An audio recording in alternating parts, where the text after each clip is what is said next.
German pilots called it the Jug, but there was nothing funny about staring down a P-47 Thunderbolt at 25,000 feet. This American fighter terrified the Luftwaffe, and today you'll discover why. Welcome back to WW2 Studio, where we bring you the untold stories of World War II's most legendary aircraft and the men who flew them. I'm your host, and today we re-diving into one of the most formidable fighter aircraft ever to grace the skies over Europe. The Republic P-47 Thunderbolt wasn't just another fighter plane rolling off American assembly lines. This was a flying fortress, a mechanical beast that would fundamentally change the balance of power in the air war and strike fear into the hearts of even the most experienced Luftwaffe pilots.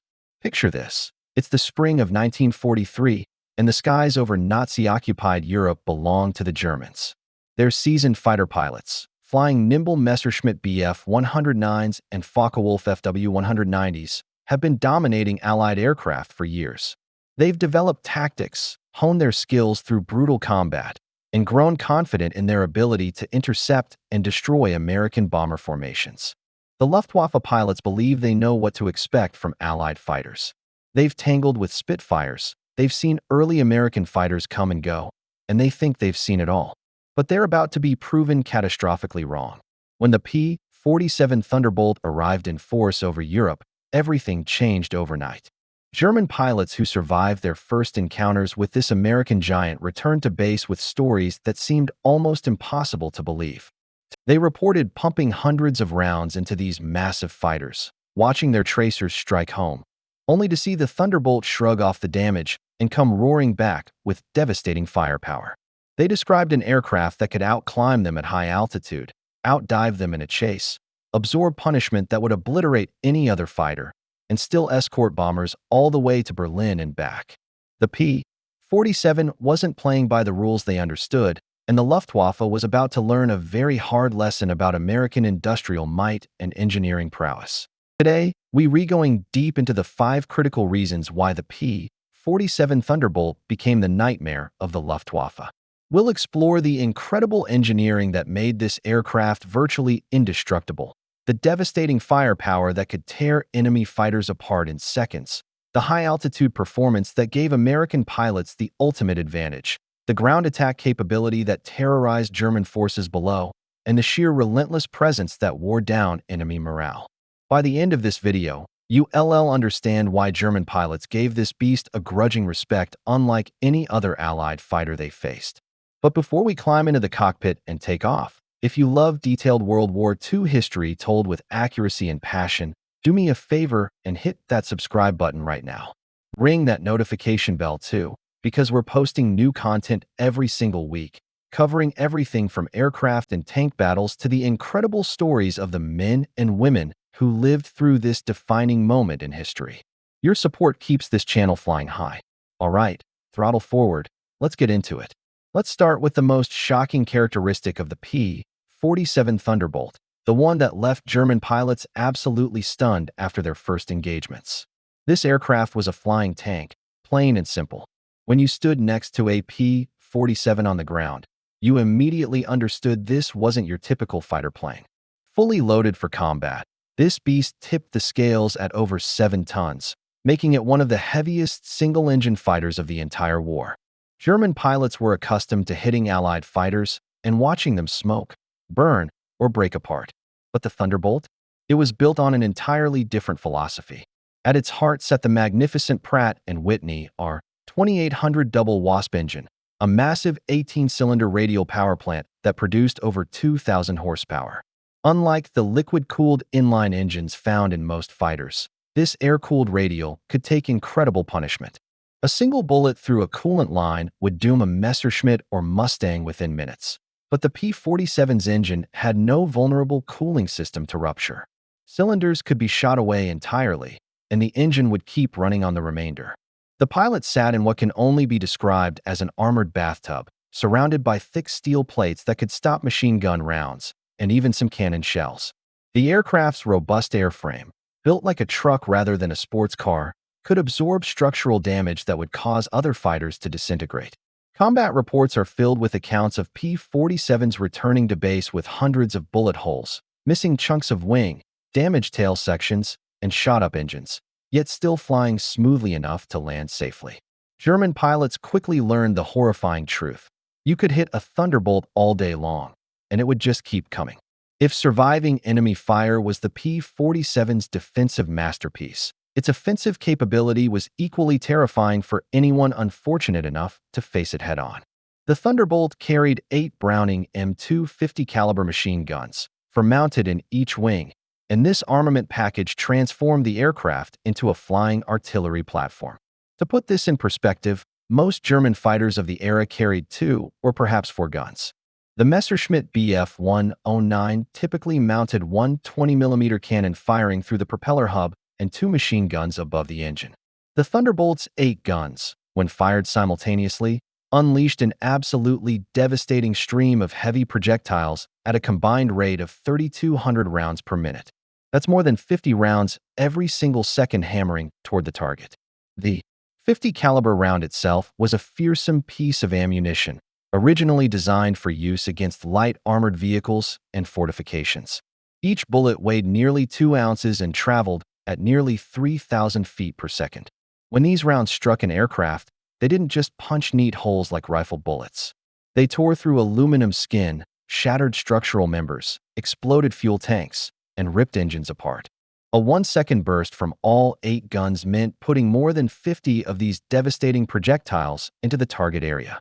Experienced P-47 pilots knew they didn't need long firing passes. Get your gun sight on target, squeeze the trigger for just a moment, and watch the enemy aircraft come apart. German pilots who survived encounters with Thunderbolts described the terrifying sight of tracer rounds converging from those 8 gun barrels, knowing that for every tracer they could see, more invisible rounds were mixed in. If you were caught in that stream of fire, your aircraft was finished, and quite possibly you were too. The air war over Europe was fought at altitudes where most men would lose consciousness without oxygen, and this is where the P-47 Thunderbolt truly dominated.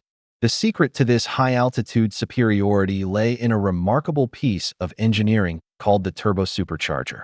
Most aircraft engines lose power as they climb higher because the air becomes thinner, providing less oxygen for combustion. But the P-47's turbo-supercharger used exhaust gases to spin a turbine that compressed incoming air, forcing more oxygen into the engine even at extreme altitudes. The result was extraordinary. While German fighters began gasping for air and losing performance above 20,000 feet, the Thunderbolt was just hitting its stride. At 25,000 to 30,000 feet, where American heavy bombers conducted their daylight raids, the P-47 could outperform virtually any German interceptor. This gave American fighter pilots an enormous tactical advantage. They could position themselves above the enemy, holding what fighter pilots call the energy advantage. Height equals speed when you need it. A Thunderbolt pilot could spot German fighters climbing up to attack bomber formations, then dive down with tremendous speed, make a slashing attack with those 8 guns blazing, and if the situation turned dangerous, use that speed to zoom climb back up to altitude, where German fighters couldn't effectively follow. The Luftwaffe found themselves forced to engage on American terms, fighting at altitudes where their aircraft were struggling, while the Thunderbolts operated at peak efficiency. German pilots had to climb through this zone of American superiority just to reach the bombers, and all the while, P-47s were diving down on them like hawks on field mice. The psychological impact was immense. You couldn't hide at low altitude because the bombers were high. You couldn't climb to the bombers without running a gauntlet of Thunderbolts that owned the high ground.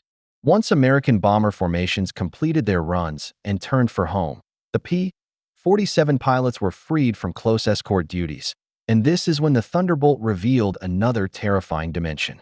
This fighter could transform into a devastating ground attack aircraft, and German forces on the ground learned to fear the sound of that massive radial engine as much as Luftwaffe pilots feared it in the air. The P-47 could carry an enormous ordnance load for a single-engine fighter, up to 2,500 pounds of bombs, rockets, or napalm tanks slung under its wings and fuselage. American pilots began prowling across occupied Europe at low altitude, hunting for targets of opportunity. German supply trains became priority targets, and Thunderbolt pilots became legendary train busters, swooping down on locomotives, and raking them with .50 caliber fire until boilers exploded in clouds of steam. Supply convoys, troop columns, ammunition dumps, fuel depots, communication centers, bridges, and even tanks all fell victim to marauding P-47s. The aircraft's rugged construction made it ideal for this dangerous low-level work. Ground fire that would cripple lighter fighters bounced off the Thunderbolt's armored belly and robust airframe. Pilots would dive down, release their ordnance or fire their guns, and pull up through a storm of defensive fire that left their aircraft peppered with holes but still flying. The 5-inch high-velocity aircraft rockets carried by late-war P-47s could penetrate tank armor, making even Germany's heaviest panzers vulnerable from above. For German ground forces, the constant presence of Allied fighter bombers created an atmosphere of perpetual dread. Any movement during daylight hours invited attack. Soldiers learned to scan the skies constantly, ears tuned for the distinctive sound of an approaching thunderbolt. When that sound came, there was little they could do but take cover and hope they weren't the target. Perhaps the most psychologically devastating aspect of the P-47 Thunderbolt wasn't any single capability, but rather its sheer omnipresence across every combat theater where American forces fought. Republic Aviation and other manufacturers produced more than 15,000 Thunderbolts during the war years, and these aircraft seemed to be everywhere simultaneously. German pilots couldn't fly a mission without encountering multiple groups of P-47s. The Luftwaffe was already struggling with fuel shortages, pilot attrition, and dwindling aircraft production, while the Americans kept pouring more Thunderbolts into the fight. But numbers alone don't tell the complete story. What truly made the P-47 such a formidable opponent was the confidence it gave to American pilots. When you know your aircraft can take hits and bring you home, you fight differently. You press attacks more aggressively. You don't break off at the first sign of return fire. You trust your machine to protect you, and that trust translates into tactical boldness. American P-47 pilots developed aggressive tactics built around their aircraft's strengths. They'd dive down with tremendous speed, make their attack, and use their energy to climb back to safety. If a German pilot managed to get on their tail, they could often simply outdive the enemy or absorb the hits and keep fighting. This created a vicious cycle for the Luftwaffe. Their experienced pilots were being killed or captured, while the green replacements faced opponents who were not only flying superior aircraft, but had the experience and confidence to use them effectively. German pilots increasingly found themselves outnumbered, outgunned, and outmatched. They faced enemies who knew they could afford to be aggressive because their aircraft would protect them. Several American aces scored dozens of kills flying Thunderbolts, and their success stories spread through fighter groups, reinforcing that confidence. Meanwhile, German pilots shared their own stories around dispersal areas and in ready rooms, stories of hitting Thunderbolts repeatedly without result, of being shredded by that devastating 8-gun battery, of watching comrades go down under American guns. That psychological weight, that knowledge you're facing an opponent with every advantage, erodes fighting spirit faster than almost anything else in warfare. The P-47 Thunderbolt didn't just dominate through technical superiority. It dominated through the complete package of capability, numbers, pilot skill, and the crushing psychological burden it placed on an already reeling Luftwaffe. The P-47 Thunderbolt earned every bit of its fearsome reputation through a devastating combination of brute force engineering, technological superiority, and relentless operational presence. German pilots found themselves facing an opponent that fundamentally changed the rules of air combat over Europe. This wasn't a nimble dogfighter that relied on grace and agility. This was a heavyweight brawler that could absorb punishment no other fighter could survive, strike back with overwhelming firepower that tore enemy aircraft to pieces, dominate the high-altitude battle space where the war was actually being fought, transition seamlessly to devastating ground attacks that terrorized forces below, and maintain this pressure day after day with seemingly endless numbers. For the Luftwaffe, the distinctive silhouette of a P-47 formation meant trouble was coming from an opponent they simply couldn't match. The numbers speak for themselves and tell a story of complete dominance. By the time victory was declared in Europe, Thunderbolts had flown more than 500,000 combat sorties. Let that sink in for a moment. 500,000 individual combat missions. They destroyed thousands of enemy aircraft, both in dramatic air-to-air combat and in devastating airfield attacks that caught the Luftwaffe on the ground. They obliterated countless locomotives, supply trucks, tanks, and bridges, crippling Germany's ability to move resources and reinforce its crumbling fronts. But perhaps the most telling statistic is the P-47's loss rate, which was among the lowest of any Allied fighter throughout the entire war. This wasn't luck. This was the direct result of that incredible durability we discussed, that flying tank philosophy that brought pilots home even when their aircraft looked like Swiss cheese. Pilots trusted the Thunderbolt with their lives, and the Thunderbolt rarely let them down. For German pilots who survived the war, many spoke with a kind of grudging respect about the P-47 in their post-war accounts and interviews. They'd faced Spitfires and respected their maneuverability. They'd encountered P-51 Mustangs and acknowledged their range and performance. But the Thunderbolt? That was something different. That was the aircraft that made them truly understand they were going to lose the air war. When you can't shoot down your opponent, when they can hit you with devastating effect, when they're everywhere you turn, and when they just keep coming mission after mission, the psychological impact becomes as important as the technical specifications. The P-47 didn't just win battles. It broke the will of the Luftwaffe fighter force. The Thunderbolt wasn't elegant like the beautiful elliptical wings of the Spitfire. It wasn't sleek and streamlined like the Mustang with its laminar flow airfoil. It was a radial engine monster that looked like it was built in a factory that usually made tractors and bulldozers. And you know what? That's exactly what made it perfect for the job. Sometimes you don't need elegance. Sometimes you need a machine that can take a beating, dish out punishment, and get the job done no matter what the enemy throws at you. The P-47 Thunderbolt was that machine, and it did its job brilliantly from the first day it entered combat until the last shot was fired over Europe.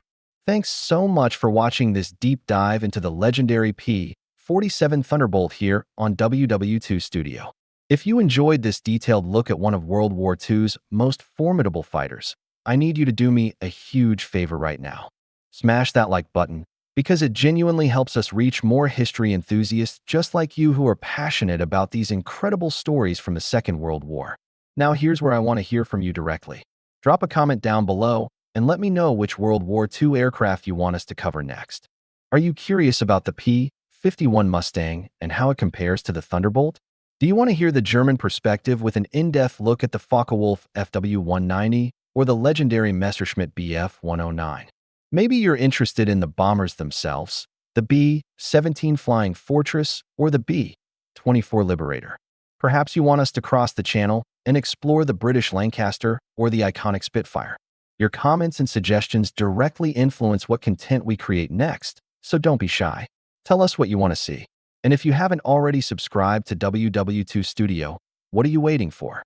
Hit that subscribe button right now and make sure you ring the notification bell.